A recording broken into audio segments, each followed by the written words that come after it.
Cell Academy, Goa's best institute for IIT, JEE and medical exam preparations for class 8 to 12th. State topper for NEET, JEE, BITSAT 2024 are produced by Cell Academy. Admissions are now open for class 8 to 12th at our study centers in Margao, Vasco and Prudent. Book your seat today. Limited seats available. Now, say for example, we are taking up various development works. We are building a center for autistic children. It is going to be one of the first in the country the municipality is doing. Because, see, my children also are autistic. There's a lot that needs to be done for especially these children, especially in Panjim. So, because of that, we are doing a full-fledged proposal to help them. That is going to come up to, that itself will come up to 5 crores. We want to redo Church Square, that will come up to another 6 crores. So there's a lot of work that we're planning. See, my job is basically to tell the commissioner, to tell the administration, this is the amount of money that I require. And their job is basically to make those funds available to the councillors for whatever the people need.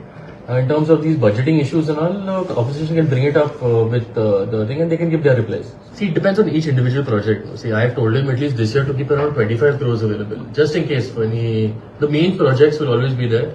But in case there are additional projects that come up or anything else that we're working. So 25 crores is what I've asked him. So including the fish market project? Yeah, so all of that. So now fish market also, when it was done, I was not involved in it, but it was done, it wasn't done correctly. What they said is correct, it was not done correctly.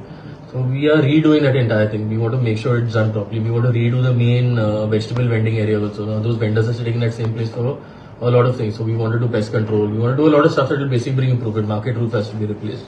So for that we've allocated extra money for development.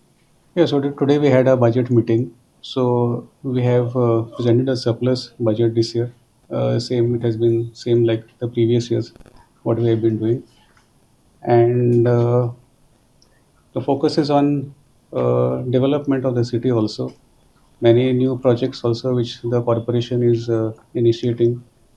Like there's a new respite center for special children which the corporation has proposed to construct in Karanzale.